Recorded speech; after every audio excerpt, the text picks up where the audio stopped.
I won't talk about this photo because it's so classic. Here's Trump at the El Paso hospital. This orphan lost both of his parents at the shooting at Walmart in El Paso. The child is parentless. He's an orphan. And Donald Trump and the First Lady show up at the hospital. The story, as it was reported, is that the child was discharged from the hospital already, and the White House requested to have the baby back for a photo op. So here's Donald Trump with a big smile and a thumbs up, and the First Lady with a big smile to commemorate this beautiful day. This future Trump supporter, hey, I'm surprised they didn't put a little Make America Great hat on him. It's like you may have lost your parents, but you'll always have this picture to cherish. This picture makes me so upset. I don't even have words to describe. I hate it. Get your hands off that baby. You have nothing to do with that baby. Why are you even holding him? Why are you even using him as an accessory for a picture? Well, that's a great point, Hila, because most of the patients at the hospital refused to be visited by Trump because most people in El Paso think that he's partially, his rhetoric, his words are partially responsible for, inciting that kind of violence. So most people said no. This baby, unfortunately, who lost both of his parents, is incapable of saying no. And so they were unable to get many photo opportunities, but they were able to get a hold of this baby who was already discharged and brought back to the hospital. So thumbs up, make MAGA. MAGA, MAGA. I saw an article today that they're offering classes to kids who are going back to school now. Everyone's going back to school on how to treat wounds and stop bleeding. And I thought I grew up in a fucked up environment in Israel. Seriously. I mean, we used to have drills at school, in elementary school. What happens when there's like a siren or a terrorist attack or something, and everyone had to run to safe space and things like that. And I just can't believe that this is happening here. Because when I moved here, I was like, this is like euphoria. Like, California is amazing, so beautiful. You have all the opportunity in the world, and like America is so great. And then this shit is happening here. I almost feel like I feel safer in Israel all of a sudden. Well, that's why, if I can move on, skip ahead a little bit too. Neil Degrasse Tyson's worst tweet of all time. He goes, because I think what he's missing here, even taking his tweet at face value, which I think is just stupid and awful, but what he's missing is the terrorism. Yeah. It's psychological terrorism. You cannot put a number on that. This tweet really upset me. This guy, this tweet is so pathetic. I'm going to break it down because a lot of people seem to think that this is a perfectly rational thing to say. Neil deGrasse, in the immediate aftermath of these back-to-back shootings, said, in the past 48 hours, the USA horrifically lost 34 people to mass shootings. On average, across any 48 hours, we also lose 500 to medical errors. By the way, this number is hotly contested in the comments. 300 to the flu, 250 to suicide, 200 to car accidents, 40 to homicide via handgun. Often our emotions respond more to spectacle than to data. Well, first of all, the timing, bro. The fucking timing. Yeah. And second of all, what is he trying to do with this tweet? Yeah, it's hard to say. I mean, he's trying to put it in the context, I guess, and saying, hey, it's not that bad. I mean, is he really? Is that what he's trying to say? I don't know what other he's trying to say. He's going like, look, we're all getting super upset about, these mass shootings, but it's really not that big of a deal. Also, excuse me for getting emotional. Are we allowed to get emotional? I don't understand. Is that a bad thing all of a sudden? Yes, I'm emotional. I don't want to hear about a baby dying because someone shot him, or a baby not having parents now because someone shot his parents. Well, that's just because you respond more to spectacle than data. according to Neil. No, I'm a human being with emotions. The comparison is so tone deaf. I mean, it's honestly, for someone who's supposed to be so smart, this is one of the dumbest things I've ever heard.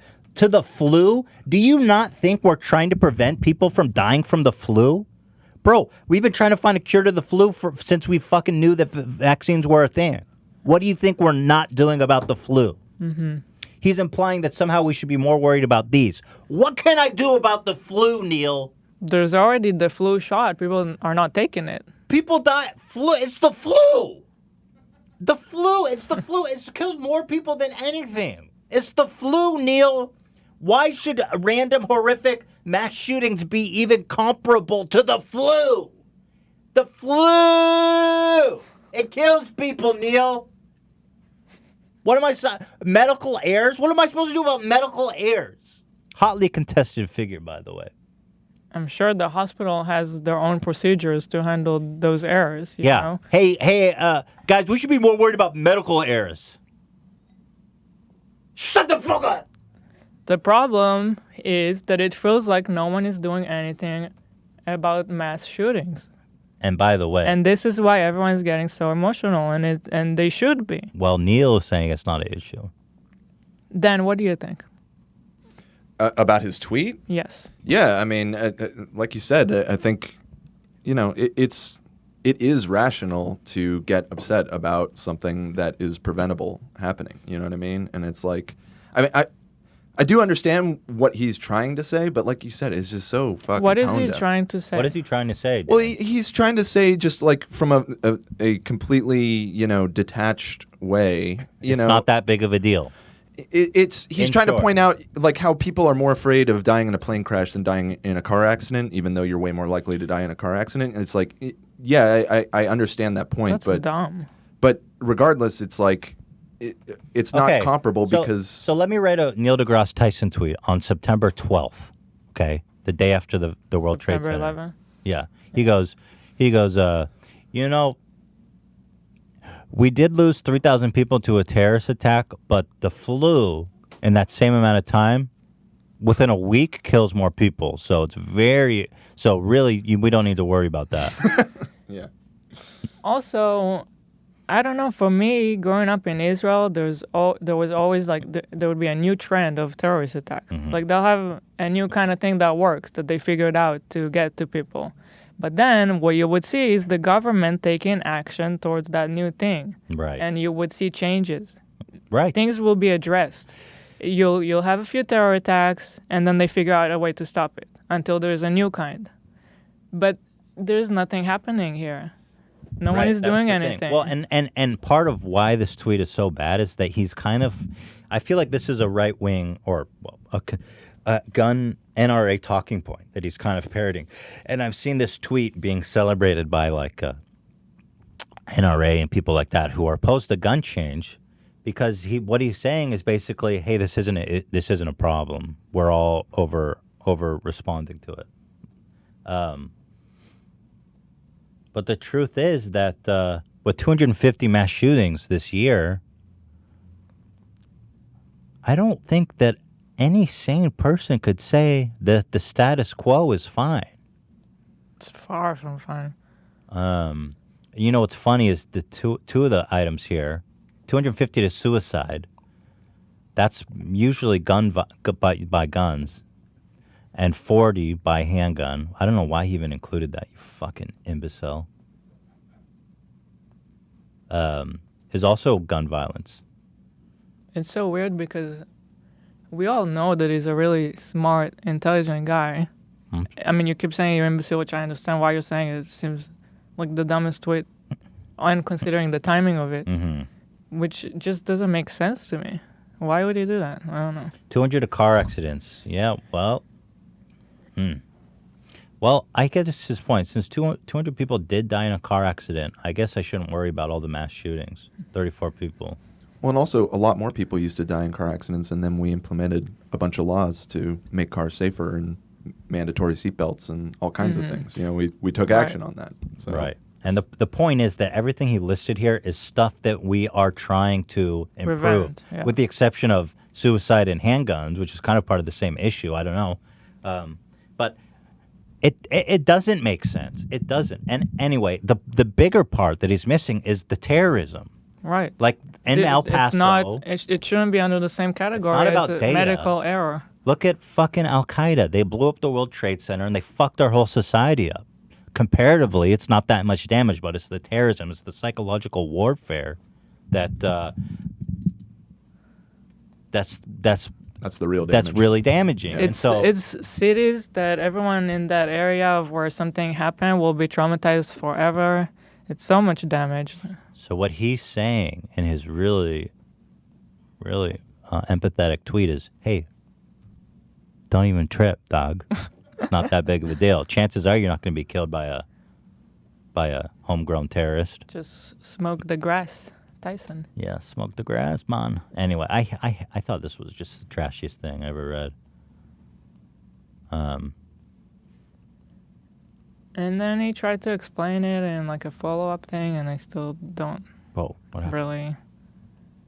Yeah, he made an apology that I just saw this morning that was... hang on, I closed my fucking document. Ay.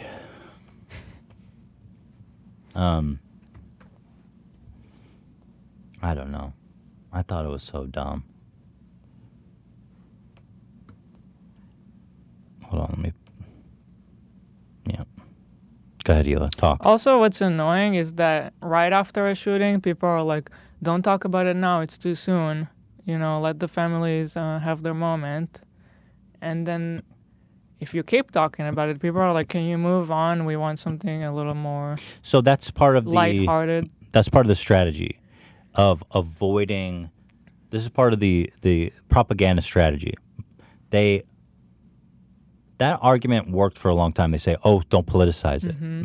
And then say, okay, I have to wait. And then you lose the moment. Yeah. And now the new strategy is they're blaming video games. And I've got a whole segment of them blaming video games. And it's all Fox News. And it's then the president himself comes out and blames video games. They know it's not video games to blame. They know that they'll never change that. All they're trying to do is redirect and confuse the conversation. So that in a week, in 2 weeks, I mean, it's already forgotten. Then we stop caring about gun control. It's dude. And, you know, the other argument is people say they want to take all of our guns away. No, dude. All these shootings are fucking military rifles. We're pretty far from taking all guns, too. I'm a Even gun if owner, someone dude. wanted to do that, that's not going to happen. I'm a gun owner. I like my gun. I like having my gun. I have a shotgun at my house, okay? Handguns, shotguns, hunting rifles. God bless, dude. But there just needs to be new procedures. When something like this happens, you got to add more rules, you know? You got to add, for example, background checks, or like in Israel, there was something that happened a while ago with like a guard using his handgun. So then they made a law where the guards have to leave their handguns at work, let's say. They can't take it with them. Interesting. Or, you know, there's things that you can do to prevent stuff. Right. Yeah, nothing happens. They always say, the conservatives, the pro-gun people say, like, it's a mental health issue. Okay, what are we doing about mental health? That's a different Oh, issue. nothing. Well, they say, no. It's not the guns. I've identified the issue. Okay, so what are we doing about that issue? Nothing. They never do anything. Oh, yeah, I do see that talking point a lot. Like, it's not the gun, it's the person. Okay, so what are we doing about that? You know, it's like, Well, let me entertain It's you. not just the person. The person used the gun. But you know? let's even just say they're right. So what are we doing about that? Yeah. Nothing. Nothing ever gets done. Weak, pathetic people. Weak.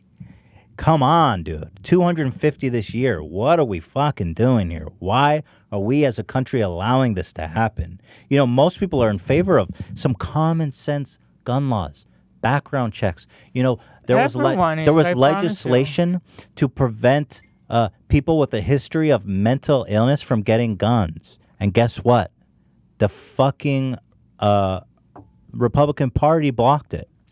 Mitch McConnell or whatever the fuck, the Kentucky, what's his name? Mitch McConnell. You said it right, Mitch McConnell. Yeah. He blocked it because apparently preventing people with mental illness, their own talking point is that it's a mental illness problem. And so when there's bipartisan legislation to block people with a history of mental illness from getting guns, they block that. Mm-hmm. Does it have anything to do with the NRA that contributed like $2 million to his campaign? Isn't that funny? Only $2 million, that's all it takes to enable 250 mass shootings to occur. It's just a couple $1 million to help him get reelected. Pretty cheap. Pretty cheap. I mean, for the death of like some kids and shit and hundreds of people, $1 million. It's pretty cheap, man. Yeah. So I'll read his apology and then I'm going to go into the video games cause violence meme. Thumbs up, guys. Hey, to kids out there who died and lost their parents, MAGA. I feel like Trump's losing it. You know, I know there's probably some Trump support. I mean, there's a lot of Trump supporters that listen to the show. On the internet particularly, there's a lot of Trump supporters. I think he's losing it. I don't know, man. I understand why people voted for him at the time, but please reconsider. Look at the other options. He's losing it, dude. I really think so. I mean, the guy spends all day blocking people on Twitter, dude. Well, not anymore. Well, who says? I thought he's not allowed to anymore. He still does. He hasn't unblocked the people. That's what I was saying. But I don't think he's blocking new people. I don't know. I mean, they're suing him again. Well, you should still unblock the people who are blocked. Yeah, probably. Well, that was what the lawsuit was about. Right. And he still has not unblocked them. I can't get over this picture. All right, let's move on. Be best, baby.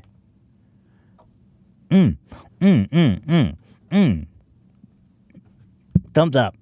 It's almost 30 minutes. Should we continue or take a break? Let's look at the apology. Dan, tell me when we're at 30 minutes. Or Roger. Bing, bing, bang, bang. There's some really fun Should we memes. change the mood? It feels so heavy. Change the mood? You know, that's the problem when do you we talk change the about mood? this stuff. A lot. We've got funny stuff on deck. I'm just following the thread. Look. It's not always laughs and gaffs and rainbows. Mm-hmm. You know? This was a great one. Everybody, mass shootings are bad. Neil deGrasse Tyson. This is Dr. Manhattan, like the God character from Watchmen. He goes, a live body and a dead body contain the same number of particles. Structurally, there's no discernible difference. Life and death are unquantifiably abstract. Why should I be concerned? That's a good point. I finally get it. Can't argue with the facts. I only had to read it like 5 times. It's a lot of text for me. I don't know what that was the perfect meme, though. I love that. So let's read his apology on Facebook. He went straight to Facebook. He's like, oh, dude, I'm going to get roasted on Twitter. I'm only going to go to he calls it Tweet Storm. He says, if you missed it, I offered a short list of largely preventable causes of death. Flu! How are we preventing deaths from the flu, you fucking idiot? Car crashes. How are we preventing deaths from car crashes? We are doing our best. He says, a list of largely preventable causes of death. I don't think that's right. Well, we are doing what we can. Yeah, we're doing what we can. That's my point. Short of not driving cars, how are we going to prevent deaths from car crashes? Which we are working on that too. Right. Soon. That's a very true point, Hila. Along with our average 2-day death toll in the United States, I love the idea of Neil deGrasse being like, these back-to-back terrible shootings happen, and Neil's like, all right, let me get these stats. Car deaths. Okay, perfect. I'm crafting my beautiful tweet. Suicide numbers, medical errors. All right. Not a big deal, is it, folks? They significantly exceeded the death toll from the 2 days of mass shooting. He's like trying to justify, including the number of people who on average die from handgun violence every 2 days. I then noted that we tend to react emotionally to spectacular incidents of It's death. like, yeah, okay, we read the tweet. That's why we're here. You don't need to. Dude, he's so epic how he understands human nature, can break it down in a way that I can understand. I totally feel so much better now about these shootings.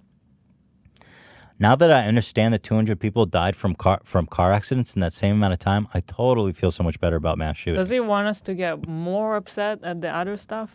Like people are already upset, right? As far as I Is can the goal tell, to get us more upset about the other? I think thing? he was trying to make people feel better by trying to show you that it's not that serious. I mean, with the implication that more common causes of death. By the way, and you know, he's putting mass shootings next to something like the flu. Okay, that should not be in a comparable statistic. No, that's there. That's a lot of people dying from mass shootings. My intent was to offer objectively true information that might help shape conversations and reactions to preventable ways we die. Where I miscalculated was that I genuinely believed the tweet would be helpful to anyone trying to save lives in America. What I learned from the range of reactions is that for many people, some information, my tweet in particular, can be true but unhelpful. So I was right, but you guys just weren't ready for it. Especially at a time when many people are either still in shock or trying to heal or both. So if you are one of those people, I apologize for not knowing in advance what effect my tweet could have had on you. One of those idiots. So if you're one of those fucking imbeciles who can't handle a little dose of objective reality, I am therefore thankful for the candor and depth of critical reaction shared in my Twitter feed. As an educator, I personally value knowing with precision and accuracy what reaction anything I say or write will instill in my audience. And this one, I get wrong. Respectfully submitted. Motherfucker, what? Can you just write What kind of best? sign off is that? Can you just write truly yours? Hey, Twitter world. Yeah, just write, yeah. Yours truly. Hey, Twitter world. I mean, this is a really douchey apology. This shit sucks so much, man. It's objective truth and preventable deaths. It's like he's saying, I didn't know that many of you are going to be so dumb and you would take it so wrong. He's like, look, only 32 people died and there's 300 million. So how could you all have been so affected by this? Only about 1,000 people could have been affected firsthand. This is yours truly. This shit makes me miss Carl Sagan so much. Yeah, Carl Sagan. Oh, mama. I read this and I'm like, you know what, Neil? For those reasons. And for those reasons, I'm out.